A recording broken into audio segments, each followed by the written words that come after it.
In this video, we're going to do a little case study for one of our videos. I didn't want to pick our most popular or our least popular, just something that landed in the middle. And as you'll later see in our analytics section, I discovered that this video, our Harbor Freight review video, actually did pretty well and continues to perform pretty well to this day. So it's a good example of something that is repeatable and still did well, probably due to the thumbnail title and tag. So let's go ahead and take a look at those. So the first thing we'll look at is the thumbnail.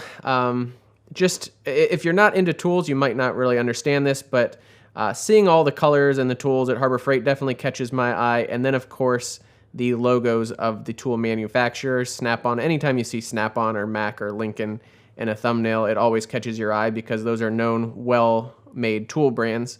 In this case, I'm comparing Harbor Freight, which is a very cheap, often Chinese tool company, to the more premium brands.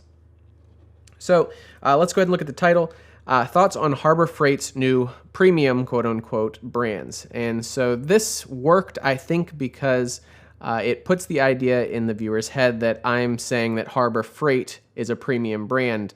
And of course, since Harbor Freight is well known for being a very cheap and disposable brand, that's somewhat controversial.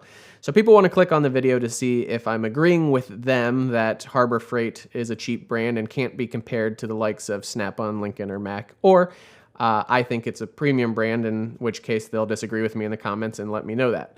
What I end up doing is saying that while most of Harbor Freight's tools are very low quality, they seem to be making a shift towards more quality tools, particularly with their automotive stuff. And so the video is well received, it's well liked. You can see it has a like ratio of 2,132 to only 137 dislikes. Well commented, 323 comments.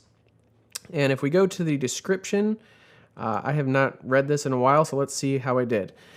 I'm just getting back into the shop after a month of remodeling and listing Unit 4 of our warehouse. I had some thoughts on Harbor Freight introducing premium brands like Vulcan, Daytona, Bauer, Hercules, Doyle, and Earthquake and Pierre in the last few years.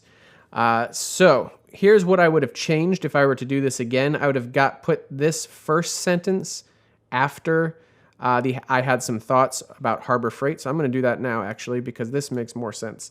If you're a new viewer, you have no idea that we have a warehouse or that we've been remodeling it, but you are curious about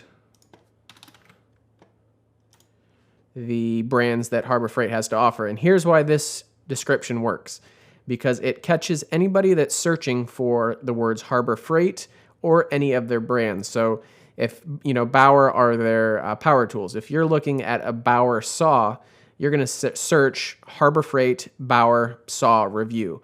And so this is going to have thoughts. I'm assuming YouTube associates the words thoughts and review together. So if you said Harbor Freight Bauer review, this video would probably come up, even though I'm talking about all their tools in general. The same thing with the tags. I was sure to include every brand that I even discussed in the video. Harbor Freight, Vulcan, Daytona, Snap-on, Doyle. These are all their brands that they're introducing. The Chicago Electric is their older, lesser quality brand. So someone might be searching Chicago Electric versus Bauer because the Bauer is twice the price. And then this video would pop up, and then you'd get the advice that, yeah, I kind of think that Harbor Freight is moving towards a direction of more quality tools. And that, I think, is why this video performed fairly well. It's pretty broad. It has an opinion, but it's not too controversial. And I think that people want to hear that Harbor Freight is becoming a more premium brand because it means there's more affordable tools for everyone. Let's see. For links in the description, I mentioned a coupon database, so there's the link for that. And then I also mentioned one other video, someone who actually took the whole automotive lift apart and showed all the parts and showed why it's a quality tool. So that is in our description there as well. And then lastly, our promotional links to our course and our newsletter and our Patreon. I think that wraps this one up. Hope you enjoyed it. Thanks.